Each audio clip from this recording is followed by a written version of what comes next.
Welcome to another episode of Elevated Minis. My name is Cody, and in this video I'm going to go over how I approach batch painting hordes of Orcs and Goblins to a decent standard. I'm using Zombicide Green Horde models for this, but these techniques can be applied to any Orc or Goblin from whatever game you happen to play. I just want to say thank you to those who have already subscribed or left some comments and believe in what I'm doing here. I truly appreciate it. If you're new here, consider hitting that like, subscribe, and bell button to help me grow this channel, or leave a comment to let me know how I'm doing or what you'd like to see. Having said that, let's get started.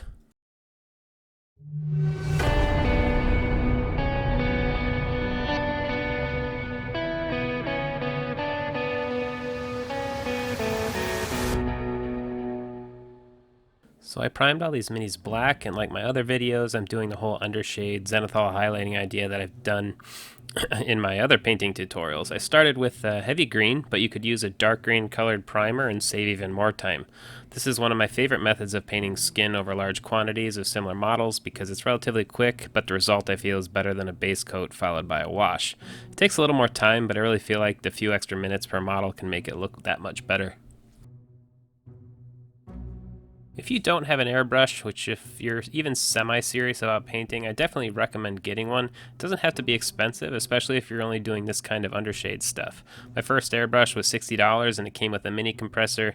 I did my unmade Blissful One video with that airbrush and that came out pretty well. If you don't want to get an airbrush, you could use colored primers from any number of brands. I liked the Army Painter colored primers before I picked up an airbrush, but if you weigh the cost of 3 colored primers, you could basically pick up a cheap airbrush and mini compressor.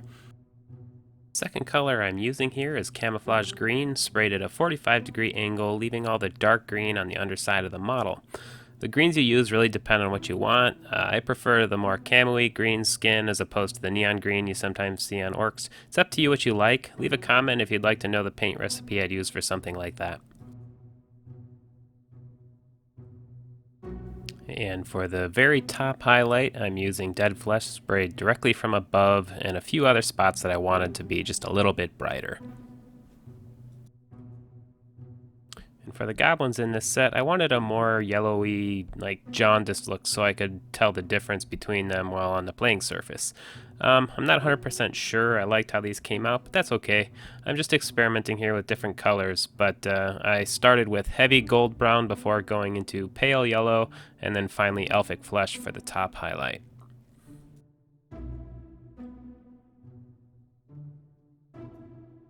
I wanted to push the skin tone of the larger orcs. They're called fatties in Zombicide, but I wanted to push it a little bit further to differentiate their skin from the regular orcs. So I used what Elfic Flesh I had left to create a transition for the next color. I used this sparingly and only around the mouth, a few of the muscles and kneecaps where the skin pulls a little bit tighter. I wanted these orcs to look like fresh zombies as opposed to the already been dead a while zombies. I used Cadian Fleshtone and sprayed it where I had placed the Elfic Flesh layer previously. I want to call out a channel for teaching me this technique, and that's Rob Paints Models, which I'll link up in the top right. He uses primarily Games Workshop paints, which I don't have a ton of right now, but I'm slowly picking some up. So I modified the recipe using the paints I do have. It's not exact, but it's close, and that's all that matters.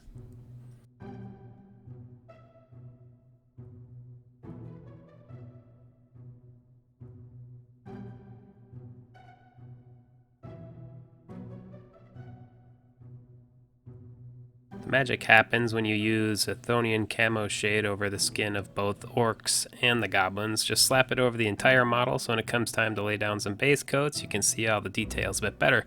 With these models, some of the details are a little bit muddled, particularly the goblins, so I did the best I could with them. With the wash all dry, it's time for some base coating. As far as my color choices, I just wanted to stick mainly to earthy colors for these guys and nothing too bright. I'm sure you all know how to base coat, so instead of listening to me talk over each color I used, I'm going to try and see what kind of music I can come up with here and let that side of my brain have a little fun.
Hope the music wasn't too terrible for you guys. It's one of the joys of doing these videos for me.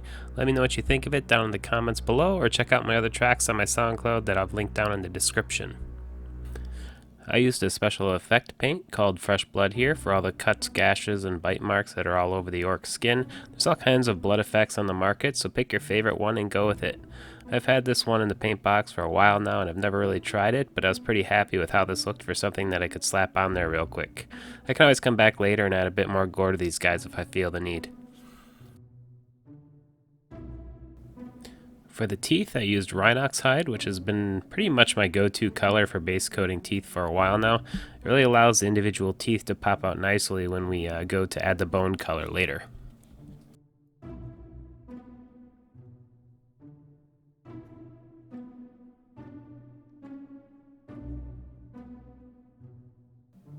I decided to dot the eyes next with dead white, and for once I was really happy with how they came out this time.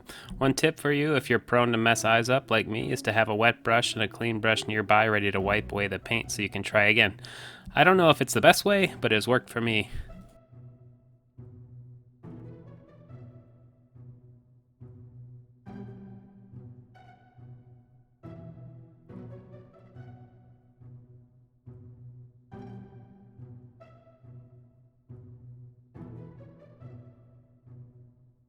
I use tan for the tongue, which is a really nice fleshy color. If you want to spice it up more, you could always add some gloss medium to the paint if you wanted it to look a little more wet.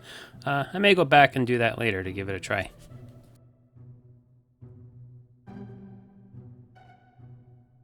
With the exception of the fatties, the teeth on some of these models aren't very well defined, so what I did to remedy that was to dot where I wanted the teeth to be, and since we laid down that dark brown base coat previously, they really pop out nicely.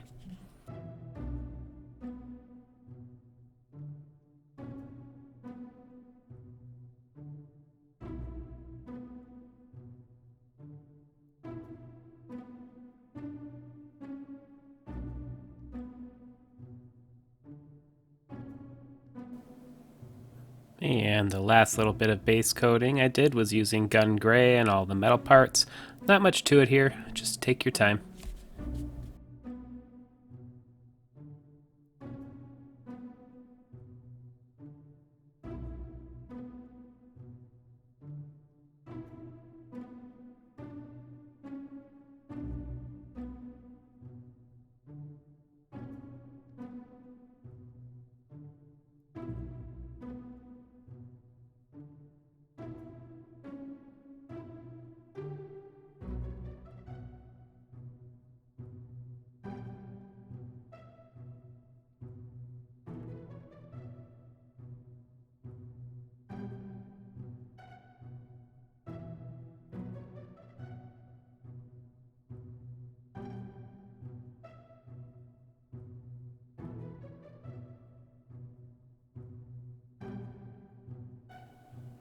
With the base coating all done, I went to the wash step, which is always satisfying for me.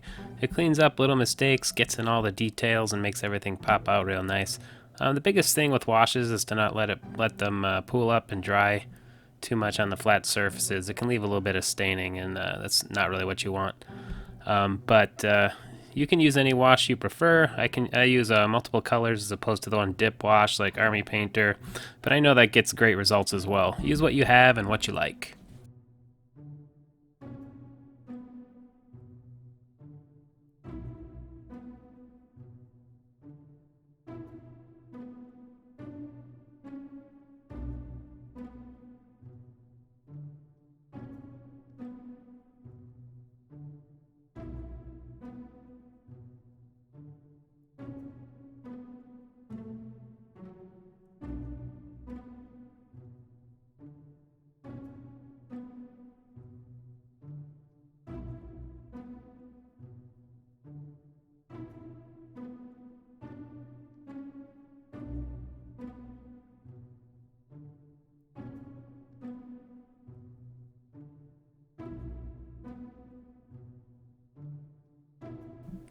I used a 2-to-1 mix of Nuln Oil to Drakenhof Nightshade to add a slight tint to the wash.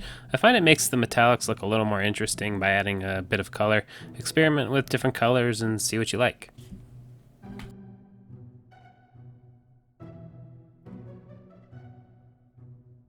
So with the wash step complete, you could call it done if you wanted to, and that's probably my #1 reason why I like painting this way, because you get a good looking model to put on the table quickly, but you can always come back to it later and add more layers.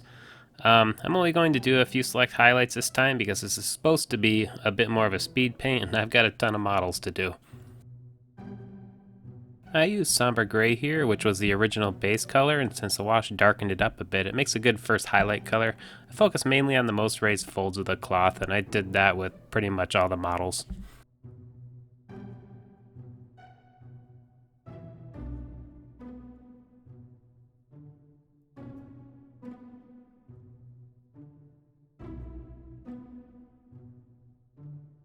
I used khaki on all of the leg wraps and the arm wraps. It might have been a little bit too bright, but that's okay. I can always tone it down later with either some glazes or some washes.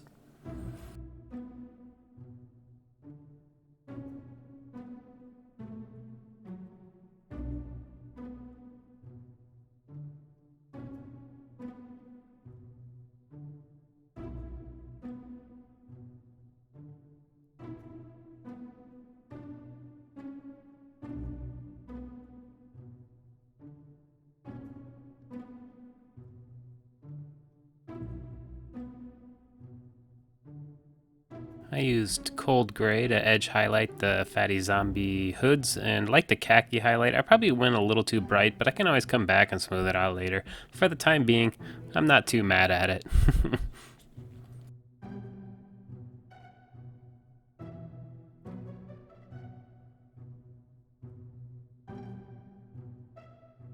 I base coated the bases. That's a little redundant, but with Nocturna Shadow, and I was really happy with how these bases came out. And but I'm gonna dedicate that for a separate video. Good news is it won't take me that long to get done, hopefully, because I already have the footage. But I think it's a pretty cool and simple base to do as well. I've got a ton of these Zombicide figures to paint because I recently picked them up from Simon's Time Machine Kickstarter. I really like this Zombicide universe, and I missed out when the game first came out, and I was excited when they brought the exclusives back. So if there's anything you'd like to see painted from that, let me know.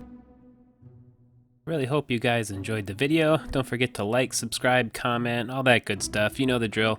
It really helps the YouTube algorithm know I exist. I've got all my social links posted down in the description, and if you'd like to keep tabs of what I'm working on, I generally post to my Facebook once a week to keep you all informed. Till next time, guys, thanks again.